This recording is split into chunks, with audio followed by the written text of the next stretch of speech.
menyembah api ketika Sayyidina Ali datang ke Parsi, terus Raja Rustum masuk Islam. Yang apinya tadi ditaruh di bangunan tinggi namanya Manaro, apinya dibuang, taruh depan masjid. Yang akhirnya masjid Islam punya Manaro, sampai Garut namanya Menara. Ini mesti diukur. Jadi kadang kita, nah di Arab situasinya masih jahiliyah. Apakah seluruh dunia yang juga jahiliyah? Kita ukur. Di Cina sudah berdiri tembok Cina. Mesir zaman Firaun sudah ada piramid. Gitu.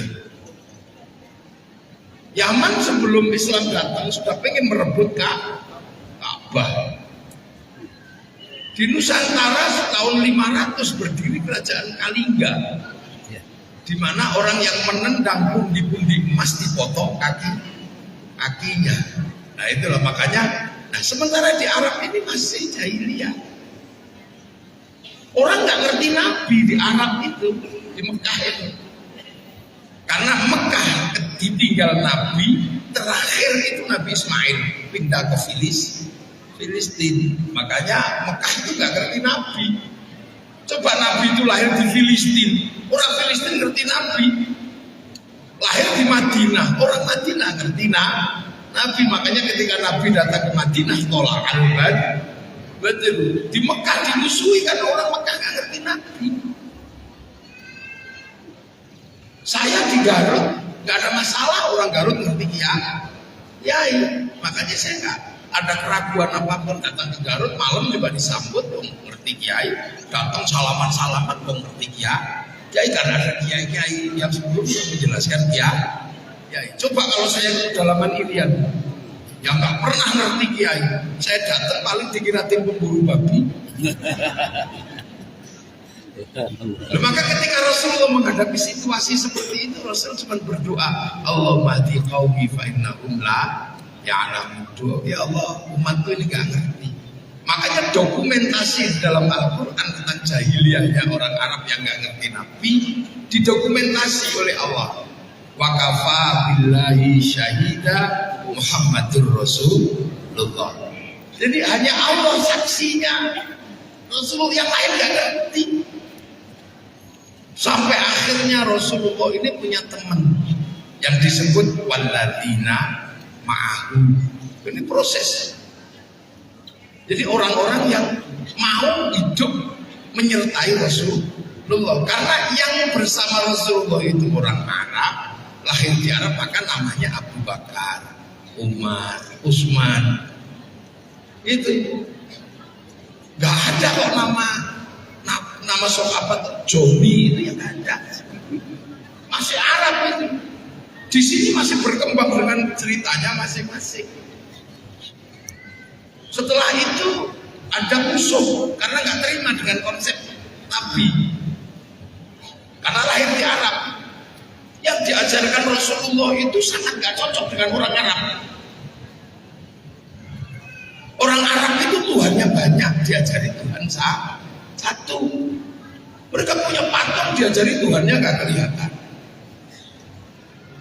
Orang Arab itu gak ada air, disuruh wudu. Diminum aja susah, disuruh wudu. Apalagi suruh jinabat, tambah masalah. Diminum aja susah, apalagi disuruh mandi. Makanya di sana itu sampai sekarang orangnya juga masih jarang mandi. Setiap waktu ganti parfum gitu aja. Makanya di sana yang lebih laku parfum. Apalagi jinabatnya orang Arab gak kayak orang Garut. Orang Garut seminggu sekali. Di sana bisa semalam 8 kali. Gak efisien gitu lah. Terus disuruh sedekah, zakat. Orang cari makannya di sana itu susah karena harus berburu, harus berdagang. Gak kayak di sini depan rumah ada makanan. Perintah zakat itu berat sekali bagi orang Arab. Dia harus berburu itu saudaranya harus banyak. Karena kalau saudaranya gak banyak, ya bagaimana berburunya? Yang kedua berdagang, sukunya harus besar. Kalau sukunya nggak besar, diajar sama suku yang lebih kuat. Makanya orang Arab itu tradisinya adalah menghitung keturunan sebanyak mungkin untuk survival. Makanya orang Arab suka ibit ini. Karena apa? Untuk bertahan hidup. Kalau suku itu kecil, diajar sama suku besar, habis. Orang Garut nyaman, 2 orang hidup di tengah gunung, hidup. Airnya di situ, pohonnya di situ. Nah, suruh puasa, musim panas disuruh puasa, panasnya kayak apa? Suruh haji menghadapi Ka'bah, mereka masih belum bisa melupakan Lata, Uzza, masih susah. Nah itulah makanya akhirnya ada yang konflik. Nah yang konflik itu kemudian disebut kufar, jadi asyidda padahal kufar. Yang asyidda itu juga orang Arab, yang kufar juga orang Arab. Jadi belum ada orang sudah pernah dikafirkan Allah itu belum pernah. Yang dipuji sebagai sahabat ya orang Arab, yang dikafirkan juga orang Arab, yang dimusuhi Rasulullah juga orang Arab. Jadi dari sini kita bisa melihat bahwa Islam itu fair. Sampai akhirnya terjadi rekonsiliasi. Yang tadinya kafir jadi Islam, mu'alaf. Yang tadinya ada yang disebut mu'alaf, ada yang masih ibnu mu'alaf. Kayak Muawiyah bin Abi Sufyan itu masih mu'alaf, ibnu mu'alaf. Mau balik? Ya Allah. Kok wajahnya kayak Pak Cecep? Tebus. Pak Cecep dari Butin? Oh iya. Pantesan wajahnya kayak Pak Cecep, kaget saya, tak kira Pak Cecep hidup lagi. Ternyata. Nah. Rekonsiliasi. Yang tadinya kelahi ini terjadilah peleburan. Yang tadinya kafir menjadi mu'alaf. Nah itu digambarkan dalam Al-Quran. Ruhama'u bainahum tarahum ruka'an sujadan yabtaguna fadlan minallah wa ridwanan simahum fi wujuhihim min atharis sujud. Jadi tidak ada yang lain selain mencari ridho Allah. Semua rekonsiliasi. Yang tadinya Bilal itu budak bisa manggil sholat Abu Bakar. Yang tadinya tukang pukul, suka mukul pasukan muslimin, yang namanya Khalid bin Walid bisa menjadi panglima Islam. Bahkan Wahsy yang tadinya membunuh Sayyidina Hamzah bisa menjadi sahabat Rasulullah. Ini rekonsiliasi besar. Rekonsiliasi besar ini luar biasa. Jadi seperti Pak Prabowo mencalonkan berkali-kali kalah sama Pak Jokowi, rekonsiliasi Pak Prabowo jadi Menhan. Anaknya Pak Jokowi jadi wakilnya Pak Prabowo. Ini proses rekonsiliasi besar dan itu terjadi. Tidak ada lagi kemudian mana juragan, mana bawahan, tidak ada lagi mana pemilik budak, mana yang diperbudak. Sudah rekonsiliasi besar terjadi zaman Rasulullah. Kullukum ra'in wa kullukum mas'ulun an ra'iyati. Kalian semua adalah para pemimpin yang harus hidup saling bertanggung jawab antara yang pimpin dan yang dipimpin. Lahirlah masyarakat baru namanya masyarakat Madinah. Rekonsiliasi besar. Nah, setelah itu ada proses yang di dalam Al-Quran disebut zalika mathaluhum fit Taurat wa mathaluhum fil Injil kasar'in. Islam itu digambarkan sudah di dalam Taurat dan Injil kasar'in seperti tanaman. Maka kemudian Islam bergerak ditanam ke jazirah di luar Arab. Ada yang bergerak ke Eropa, nanam di sana namanya Tariq bin Ziyad. Ada yang bergerak ke Cina, sahabat Sa'ad bin Abi Waqqas nanam di Cina. Ada yang bergerak ke Afrika, sahabat Salman, sahabat Bilal. Ada yang bergerak ke Parsi, sahabat Ali, Sayyidina Hasan, Sayyidina Husain. Bergerak ketemu budaya yang berbeda. Ke Eropa, panglima perang karena keras di sana. Ke Cina, sahabat Sa'ad bin Abi Waqqas pedagang karena menghadapi kaum pedagang. Nah, yang tradisi yang ilmiah dihadapi oleh Sayyidina Ali ke Parsi. Yang ke Afrika dihadapi oleh sahabat Bilal karena sama-sama orang Afrika. Ini terus bergerak. Ini konsepnya adalah kazar'in, seperti tanaman. Sampai akhirnya ketemu dengan budaya yang berbeda. Sampai di Eropa ketemu musim yang berbeda dengan Arab. Di ujung Eropa yang namanya Yakut itu kalau puasa seperti orang Arab bisa mati. Karena apa? Siangnya 3 bulan, malamnya 3 bulan. Bisa pingsan gitu. Kalau sholatnya enak, siang 2 kali selama 3 bulan, malam 3 kali selama 3 bulan. Nah kalau puasa, itu proses itu terjadi.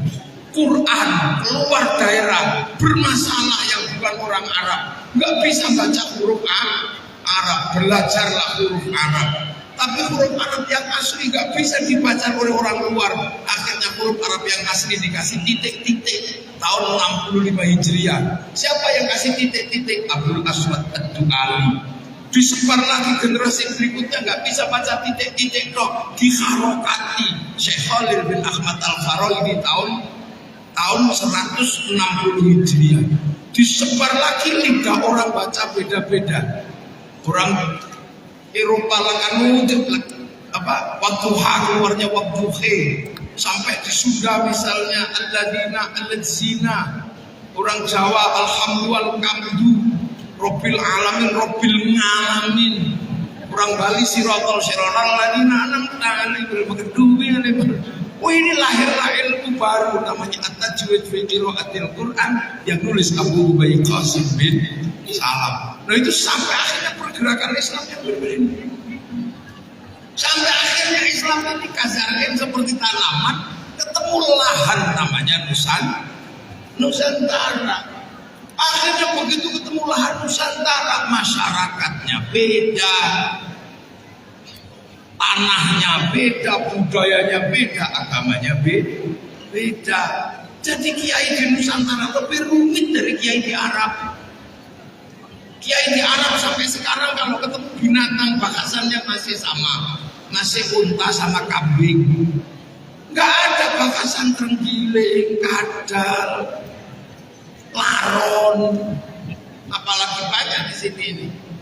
Bahas buah itu di sana masih kurma sama delima, nggak ada kesemek, nggak ada durian, nggak ada jengkol, nggak ada pete, nggak ada ciplusan.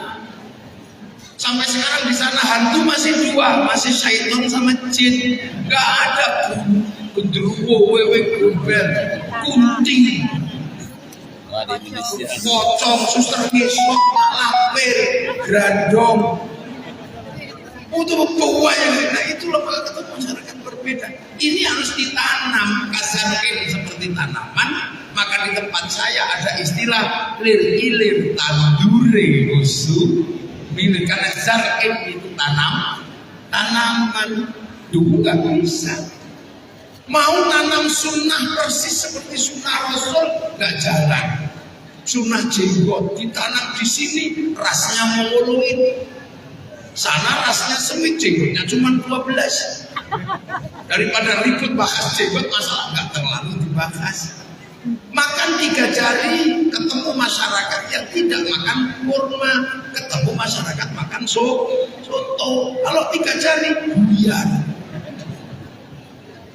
Ketemu jubah, nggak jalan di sini karena sini nanam padi. Kalau dipakai ini jubah nggak bisa pakai nanam padi, makanya jubahnya dipotong sebagai baju syar'i, potongannya disebut syar'un. Di Jawa nggak punya huruf ain, punyanya Mogobondo maka sarung jadi sarungan jadi sarungan. Maka orang pakai sarung fleksibel. Kalau mau tinggi, lindingnya agak tinggi. Kalau mau turunkan. Maka orang sini nggak perlu ribut isbal. Panjang itu ketemu di sini. Nah, ketemu agama berbeda. Ada Hindu, ada ini. Begitu ketemu Hindu, masalah. Karena apa? Hindu itu punya kasta. Kasta agama, otoritasnya Brahmana. Kasta pemerintah, satria para raja.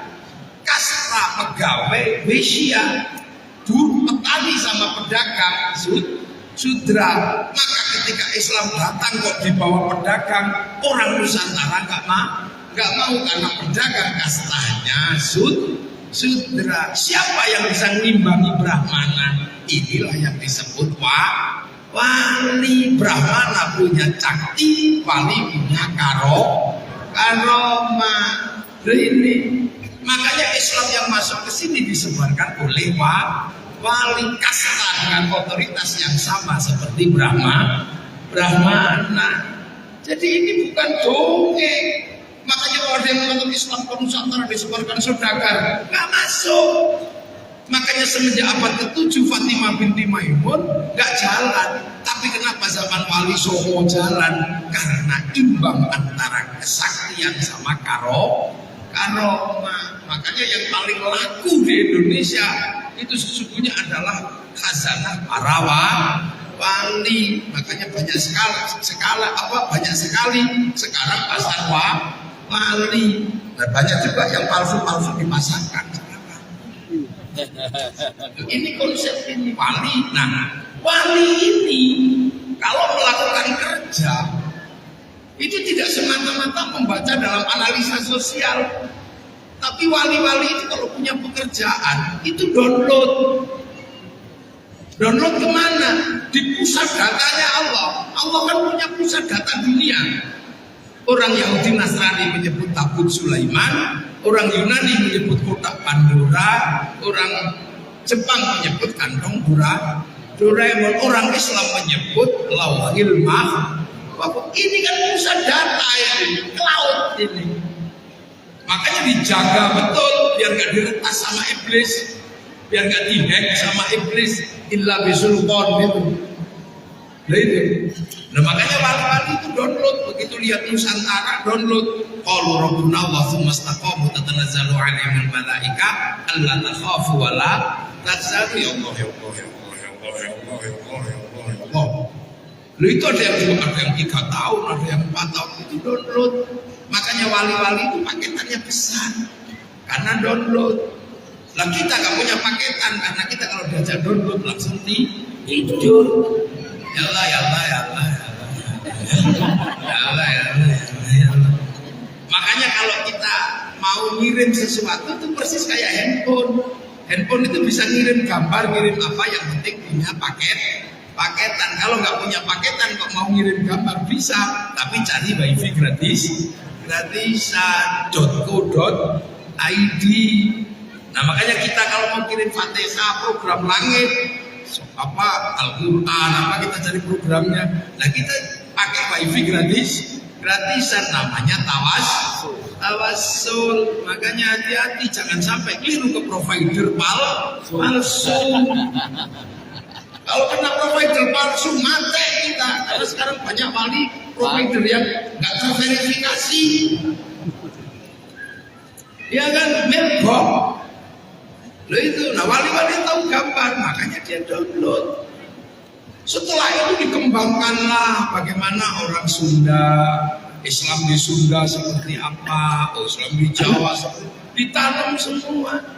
Dan kita sudah punya cerita bagaimana para wali mengislamkan daerah kita masing-masing. Makanya kita ini punya cara pengislaman macam-macam yang berbeda yang dilakukan oleh para wali. Nah, setelah melakukan pengislaman pelan-pelan para wali, apa yang dilakukan? Apa yang dilakukan oleh para wali? Menduplikasi apa yang pernah dilakukan oleh Rasulullah ketika keluar dari Jazirah Arab. Jadi Jazirah Makkah keluar ke Madinah. Rasul melakukan apa? Rasul melakukan pekerjaan besar dari peradaban masa lalu yang terkait dengan urusan manusia.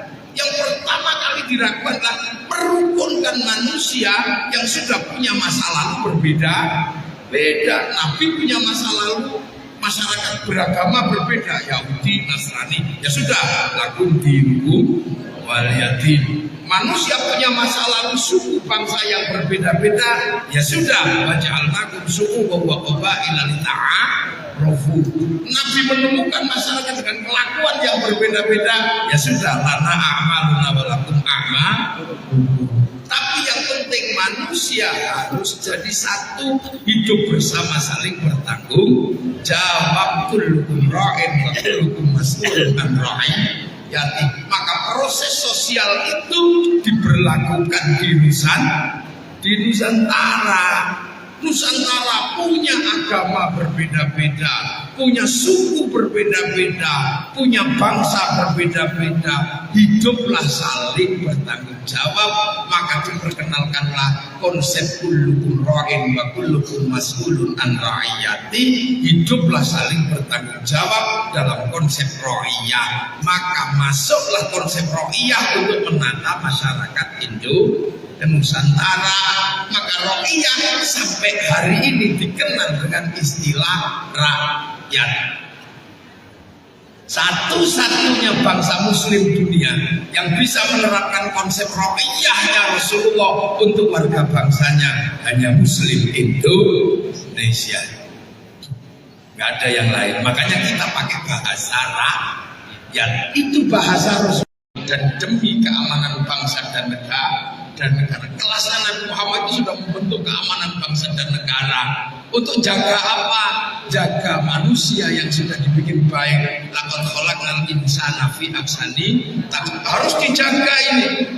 Biar terjaga, maka biar gak turun asfala safilin. Dikasihlah amanu wa amilus sholihat. Otoritas para ulama di amanu wa amilus sholihat. Tapi agama dan manusia akan rusak kalau tidak ada baladil amin. Makanya keamanan bangsa dan negara itu menjadi penting. Tanpa keamanan bangsa dan negara, manusia rusak, agama rusak. Makanya kita punya konsep para wali membentuk baladil amin yang namanya NKRI, Negara Kesatuan Republik Indonesia. Arab satu bangsa pecah puluhan negara, Afrika satu bangsa pecah puluhan negara, Cina satu bangsa pecah puluhan negara. Kita puluhan suku bangsa agama mampu bersatu dalam satu negara kesatuan Republik Indonesia.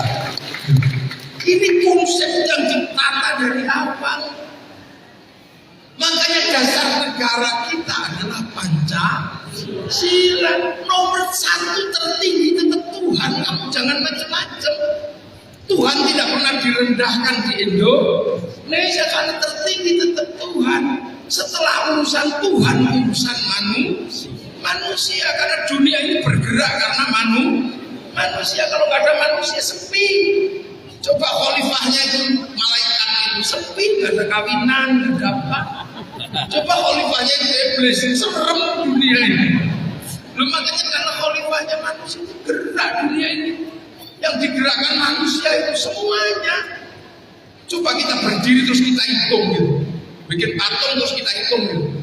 Yang digerakkan oleh manusia, kepala ini menggerakkan apa? Pabrik sampo, pabrik semir, pabrik potongan rambut, pabrik pedito, pabrik topi, pabrik jilbab, pabrik triliunan aset yang bergerak di kepala ini. Manusia menggerakkan muka, dari muka lahir skincare, turun dikit lahir celak menghitam alis, turun ke bawah lahir isido, turun ke bawah lahir pabrik hidup namanya maskara, turun ke bawah lahir suflen, kacamata, dokter mata, rumah sakit mata, turun dikit lahir blush on. Loh iya, itu belanja perempuan itu makanya mahal. Saya Saya ngerti karena istri saya perempuan. Entah belanjani, maka saya tahu gitu. Turun ke sini, lahir pabrik lipstik, Prancis hidup dari sini. Masuk ke dalam pabrik odol, pabrik sikat gigi monyong, melahirkan pabrik behel. Ini duit semua. Leher melahirkan pabrik dasi, pabrik kalung, pabrik liontin, sampai tangan lahir pabrik cincin, pabrik gelang, pedikur, kutek, jam tangan, sampai 11 miliar punya Sahroni. Ini pabrik semua ini, baju ini, aduh, triliunan asetnya, jaket kulit orang Garut, turun ke bawah. Pabrik semua ini bawa besar ini. Lihat, lu jangan dilihat sarungnya. Ini porno bukan pabrik kantor, itu lahir karena ini. Celana panjang, celana pendek, underrok, celana dalam, simpak dari yang T sampai yang segitiga, dari yang bolong-bolong warnanya biru mereknya Sony. Ada dulu semua. Lo iya kan? Terus dari belakang itu melahirkan pabrik BC, American Style, Toto, besi cemplung, melahirkan Pampers.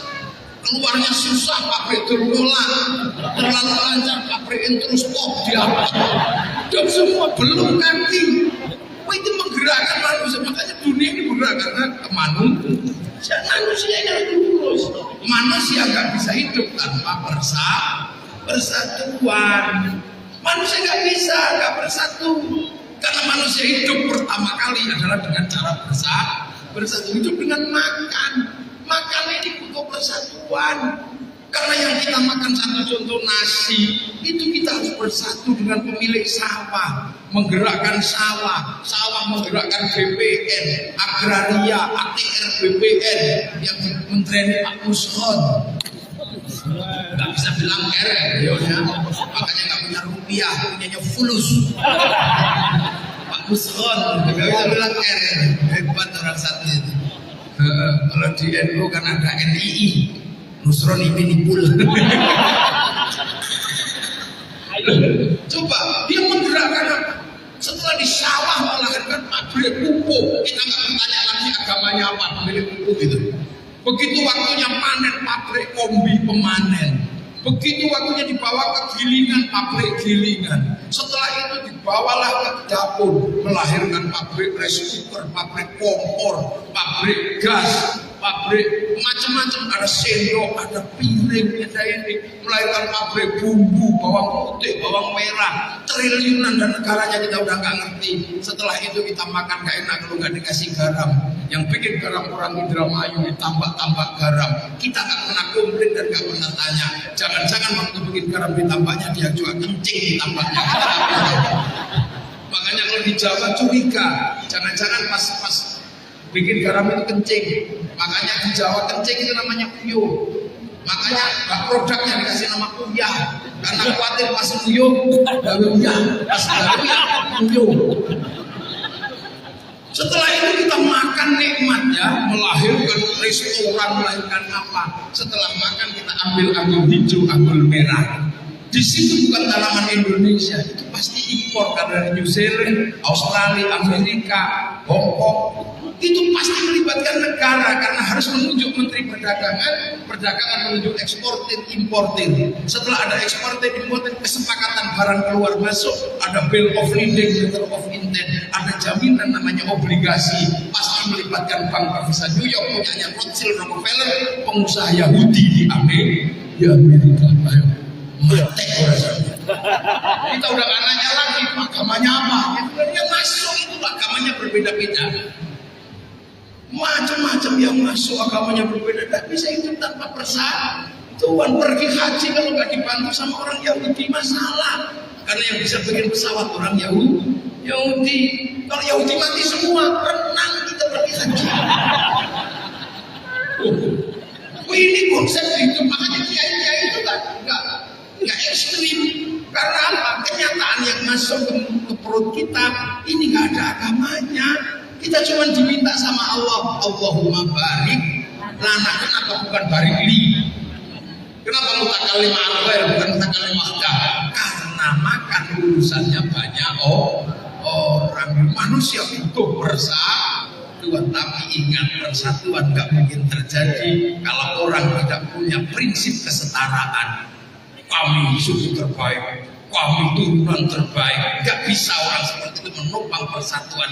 Yang mampu menopang persatuan hanyalah kerakyatan, hidup yang setara, saling menghargai antar suku, antar bangsa, antar agama. Maka penopang persatuan adalah kerakyatan. Hanya konsep Rasulullah yang mampu menopang persatuan. Tapi kerakyatan gak mungkin terjadi kalau di hati orang itu gak jernih. Hati orang merasa paling hebat, ini terhebat, gak mungkin menciptakan kerakyatan. Maka kerakyatan hanya bisa ditopang oleh hati yang jernih, yang penuh nilai-nilai ketuhanan. Hati seperti itu adalah hati yang penuh hikmah. Maka kerakyatan hanya bisa dipimpin oleh hikmah. Orang yang hatinya hikmahnya nggak bagus, itu nggak mungkin bijaksana. Pasti yang dipikirin adiknya, keluarganya, kelompoknya. Itu namanya bijak sini. Buka kamus itu. Kenapa kebijaksanaan? Karena bijak harus ke sana, bukan ke sini. Coba, ayo. Makanya kerakyatan kita ini terancam oleh orang-orang yang mengatakan kami kakek kami, mengancam kerakyatan Indonesia. Hikmahnya tak begitu. Hikmahnya itu hikmah yang baik, hikmah yang imbang antara syariat, antara hakikat, imbang. Jadi orang ditata menjadi baik bukan dijamin, nggak bisa. Makanya kalau kita mau mati gitu, dijamin nanti disurati malaikat, nggak bisa. Bukan hikmah seperti itu untuk menopang rakyat. Orang seperti itu nggak mungkin bijaksana. Nah orang kalau nggak bijaksana, nggak bisa dibawa ke permusyawarah. Dan nggak mungkin mau diajak musyawarah. Dia udah merasa paling benar, paling baik. Musyawarah itu setara. Karena apa? Tafassahu fil majalis wafsahu yafsahillah. Harus ada kesetaraan. Makanya orang-orang kayak gitu gak mungkin mau diajak musyawarah, pasti menangnya sendiri. Apalagi diajak perwakilan, gak mau dia diwakili, maunya tetap mewakili, diberhentikan jadi ketua RT, bikin RT baru. Ini nenek moyang kita sudah menghitung dari awal konsep bagaimana membangun baladil amin yang namanya Indonesia. Loh itu sudah dihitung dari awal. Jadi jangan dikira Pancasila kok togut. Ya karena kamu kalau pakai Pancasila kamu gak bisa eksis, karena kamu pasti dipaksa ke kerakyatan. Sementara modalmu adalah modal yang anti kerakyatan. Ayo. Gak mau pakai Pancasila, kenapa? Karena orang ini gak bisa hidup musyawarah, gak bisa. Karena modal hidupnya bukan modal kerakyatan, modal feodalisme masa lalu. Kami cucu ini gak bisa. Iya, walaupun putra di Kiai Cecep Sarifuddin, ya kalau kalah ya kalah aja. Lihat, ya Sugri, gak apa-apa. Mega walaupun cucu putranya Bung Karno, pemilihan pertama kalah, ya kalah. Karena kalah terus, minta Pak Jokowi yang maju, jadi. Keturunan siapa? Ya nggak tahu kita ya. Jadi. Begitu jadi ijazahnya palsu, emang dipikirin. Yang penting jadi. Mau tentara mau protes itu kan dulu kita dipecat oleh. Sekarang beliau jadi yang mecat ya dia kan itu Indo. Ini semana ada seperti itu kalau nggak di Indonesia. Sampai mau balik lagi ikut orang-orang model begitu. Yang kami ini balik lagi jadi kaulo sampean, balik jadi jongos lagi sampean. Ayo, makanya para perempuan lebih baik mencintai anak-anak yang ikut konsep raya, bukan kono laki-laki yang aneh. Nah, setelah itu kita uji apakah konsep ini benar-benar kazarin yang digambarkan dalam Al-Quran, bahwa kazarin seperti tanaman, uji materialnya adalah akhraja syat'ahu fa'azarahu fastaghlaba fastawa 'ala suqi yujibu dzurra'an yahidu bihimul kufar. Benar nggak konsep ini akan membuat Islam itu tumbuh, berkembang pesat sampai mendominasi pasar? Kita uji, ternyata konsep itu berhasil. Orang sholat paling banyak di Indonesia. Ayo, orang hafal Quran paling banyak Indonesia. Ayo, masjid paling banyak Indonesia. Orang haji paling banyak Indonesia. Yang nanam ya tetap ini penerusnya. Makanya namanya nanam itu ya ngantuk, maka ngerokok, sangi bolong. Nanam ya kadang malam-malam harus pergi ke gunung karena ada yang mati. Ini makanya kiai itu bentuknya ya masih kayak begini-begini aja. Wong masih meneruskan merawat tanaman. Yang lain sudah bagus, ganteng, pakai jubah. Karena apa? Datang bukan untuk menanam, untuk panen prasmanan. Ini yang terjadi. Nanam enggak, ngajar TPI enggak. Ada orang mati juga gak pernah datang, pengennya dapat royalti dari lu kan gak bisa dong. Itu dibiarkan, kerakyatan akan runtuh. Kalau kerakyatan runtuh, persatuan akan runtuh, persatuan akan runtuh, kemanusiaan akan habis, ketuhanan akan hilang. Maka menjaga NKRI adalah harga mati. Karena kalau NKRI-nya bubar, manusianya yang mati. Itu konsep wahadal balatil amin. Dulu orang masih bener gak konsep itu, balatil amin itu akan jalan. Ada yang gak menyaksikan karena mati. Ketika proses membentuk baladil amin, mati di perang Badar. Tapi kita yang belakangan kan tahu, oh ternyata terjadi betul baladil amin konsepnya Rasulullah. Maka kita, oh ya bener, bala wa ana ala dzalika minasyahidin, bener kita menjadi saksi bahwa ini terjadi. Siti Khadijah nggak ketemu sampai baladil amin, nggak ketemu Siti Khadijah. Yang syuhada Uhud, syuhada Badar, syuhada Khandaq nggak ketemu sampai bahwa Rasulullah mampu membentuk baladil amin karena meninggal. Nah, kita yang belakangan jadi saksi. Maka kalau surat itu dibaca, kita menyambung dengan bala wa ana ala dzalika minasyahidin. Terus sekarang zaman mau ngomong apa? Pancasila tauhid gitu.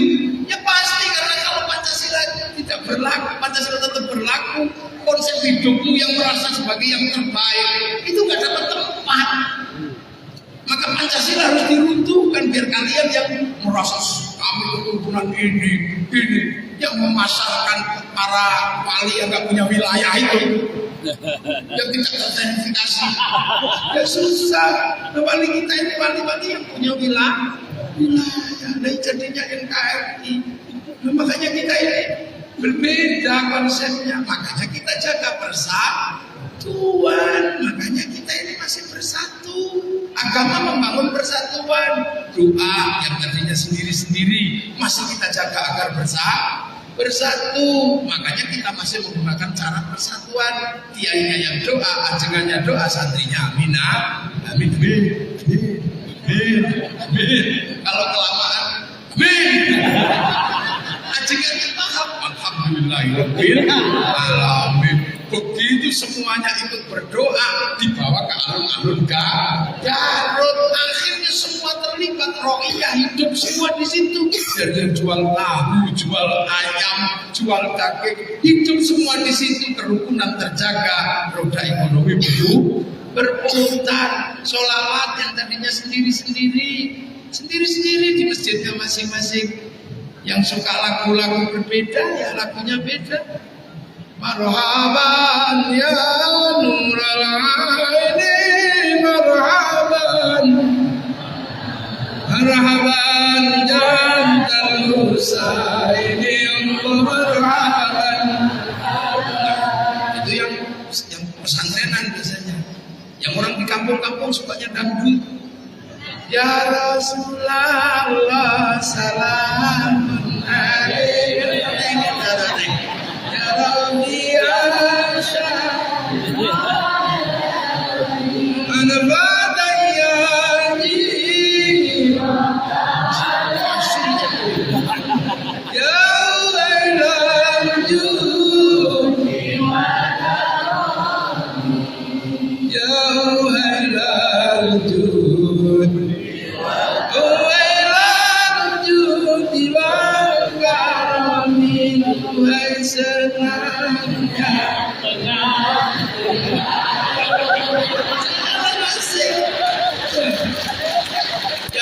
yang suka India, ke India.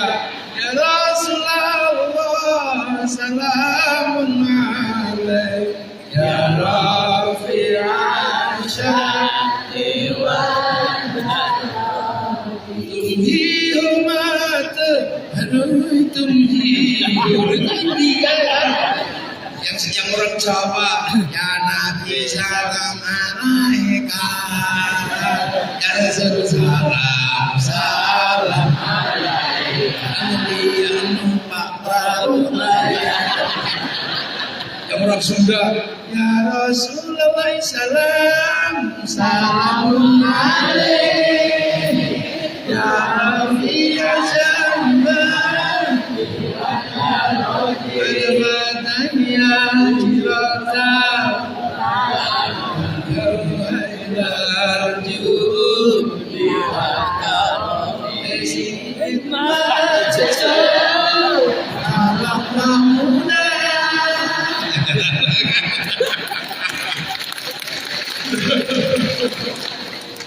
Sayangnya nggak ada yang bikin lagu bubui bulannya.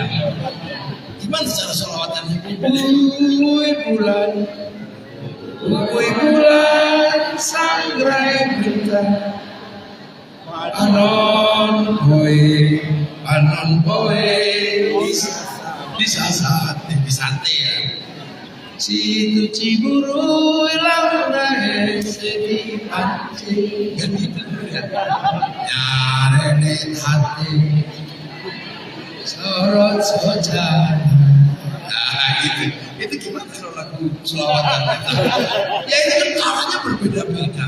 Tapi kalau semuanya ikut dibawalah ke masjid Garut atau ke alun-alun Garut, namanya Garut Bersol. Lah semua jalan, yang jual nasi laku, jual balon itu juga jalan. Roda ekonomi berputar, rohiyah terlibat. Gak pernah ditanya kamu agamanya apa, kok jualan depan masjid. Ada orang nanti kita masih rukun 7 hari, pasar bergerak, ayam laku, nampan laku. Begitu kita ada yang wali-wali meninggal, kita ziarah, bis pariwisata laku, elep laku, sampai menyambut tamunya wali, dodol nasi, jual nasi laku, copet sampai bisa hidup di makam para wali. Kita rukun di situ semuanya, makanya Nahdlatul Ulama selalu jaga yang rukun. Ada Nabi lahir peringatan Maulid Nabi, kita biayai sendiri di kampung-kampung. Isra Mi'raj kita biayai. Itu kalau dihitung berapa kita membiayai kegiatan mempersatukan NKRI dengan agama, triliunan. Makanya kiai-kiai itu kalau mau bikin pondok gak jadi-jadi, duitnya habis. Yang lain cepat kok, memang duitnya gak pernah kepake. Orang mati dia diem, orang meninggal dia diem, selawatan gak ada. Jadi masjidnya bagus-bagus. Maka NKRI terjaga karena kita yang miskin-miskin ini. Maka tugas bupati memberikan tambal sulam kepada orang-orang yang duitnya besar untuk menjaga NKRI.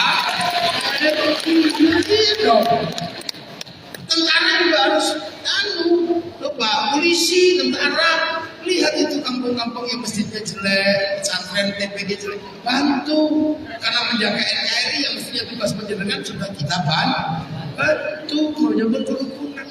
Makanya ketika COVID yang diminta tolong siapa? Apa polisi bisa menghentikan orang Jumatan? Tidak bisa. Yang bisa menghentikan orang Jumatan ya kiai. Besok gak usah Jumatan, siap kiai. Nah kalau kiainya berhenti yang imami siapa? Enggak ada. Terus kiainya disuruh pidato untuk menjelaskan COVID kiai. Ya kiai mana ngerti COVID? Akhirnya saudara-saudara, di era digital ini dosa manusia terlalu banyak, mulutnya bisa ngomong apa saja, tangannya bisa buka apa saja. Maka Allah turun, mulut harus pakai masker, tangan pakai hand sanitizer. Betul? Betul. Padahal kiainya ngarang. Ini proses sosial yang terjaga. Dan agama di tangan para kiai tetap santun. Karena kiai tetap dibagi dua, kiai sakti dan kiai kurang sakti. Kalau saya ini kiai kurang sakti, makanya nggak usah dibatasi karena bisa diinterupsi. Kiai paling sakti itu siapa? Kalau khutbah itu menangan, nggak ada orang berani. Kalau sudah ittaqullah apa aja interupsi kiai nggak ada yang berani. Maka biar khotib-khotib itu nggak ngawur, suruh baca teks. Akhirnya kalau baca teks ya mesti nggak ngawur dong, baca ittaqullah. Pas teksnya dipasangin buyar itu teks. Terus pegang tongkat kan. Kalau pegang tongkat ya santun, mau gini-gini tongkatnya takut jatuh. Akhirnya pegangan gini. Begitu teksnya nggak ada, tongkatnya hilang. Tangannya saudara Prabowo, ya pasti begitu. Jadi kiai ini NKRI harga mati itu nggak diem, membangun mekanisme sosial keagamaan bagaimana kerukunan tetap terjaga. Jadi kita uji bener akhraja syatahu fa'azaro itu tumbuh betul. Yang di Afrika tumbuh kan? Tumbuh semakin hilang. Yang di Eropa semakin hilang. Yang di Cina juga nggak tumbuh. Yang di Afghanistan bunuh-bunuhan karena nggak punya baladil amin. Yang di Yaman perang utara selatan nggak pernah berhenti.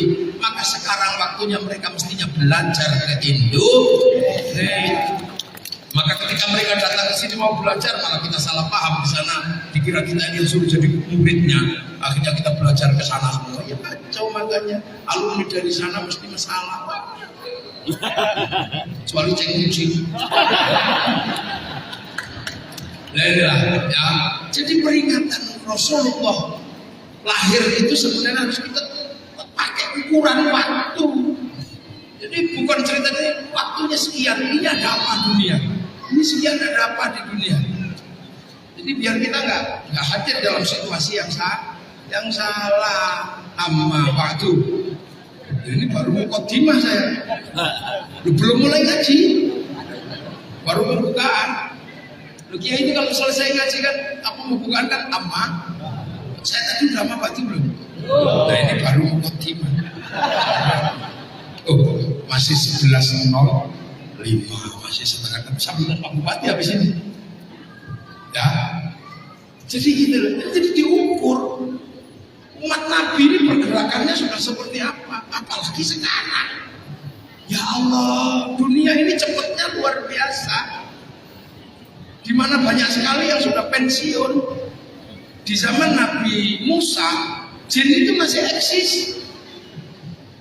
Zaman Nabi Sulaiman, jin itu masih eksis. Sekarang jin sudah kalah sama manusia. Jin pensiun. Jin cinta dulu itu kalau misalnya jin itu kan mempertemukan apa? Ratu Balkis sama Nabi Sulaiman. Pakai innahu min Sulaiman wa inna bismillahirrahmanirrahim gitu. Akhirnya terhubunglah jatuh cinta antara Balkis sama Sulaiman. Sekarang yang menghubungkan cinta itu Avanza. Cinta tumbuh bersama Avanza. Ya kan? Dulu yang menghubungkan kita agar ketemu dengan kekasih kita yang jauh itu adalah hadap, pakai doa-doa, pakai hizib. Habis itu kita baca hizibnya, bantalnya kita balik, kita bisa mimpi bersama kekasih kita yang jauh. Sekarang kalah sama video call. Lu gimana dia ke pensiun? Ayo. Bahkan pabrik-pabrik besar sudah kalah sekarang. Pohon-pohon cinta sudah kalah. Pohon cinta dulu itu kan diolah menjadi kertas cinta yang kita butuhkan kalau kita lagi jatuh cinta. Kita beli kertas warnanya pink, Yang baunya melati jangan bau, yang baunya mawar jangan bau melati, itu bau gedruwo. Terus di situ melahirkan bagaimana cara menulis surat cinta. Itu sekarang masih ada? Nggak ada. Untukmu kekasihku, aku malam hari ini benar-benar merindukanmu. Entah kenapa bayang-bayangmu selalu hadir di pelupuk mataku. Dan saat bayang-bayangmu hadir di pelupuk mataku, kenapa lagu tetangga, lagunya Poppy Mercury tentang Jakarta dan Penang, itu kan kisah cinta yang putus. Semakin malam aku semakin merindukanmu. Dan semakin di puncak kerinduanmu yang datang malah wajah bapakmu. Seram. Panjang dulu kan kita suka ngelain. Aku masih merasa bisa mencium bau tubuhmu kekasihku. Karena sebelum kau pergi, kau sempat sentuh ujung hidungku.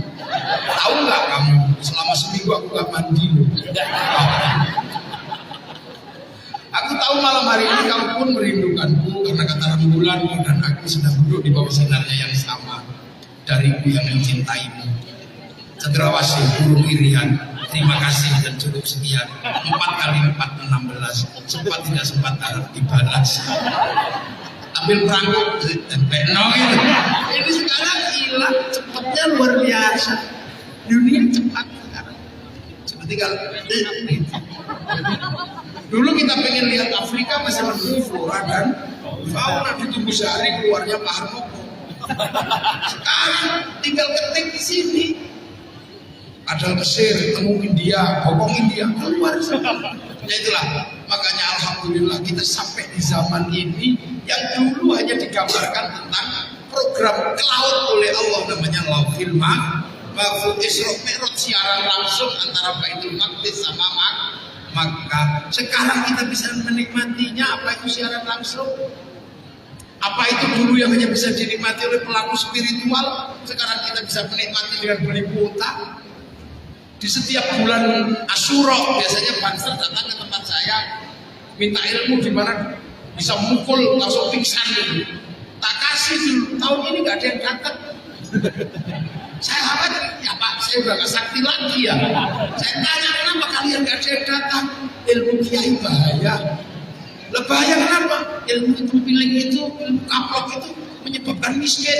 Lu kok bisa?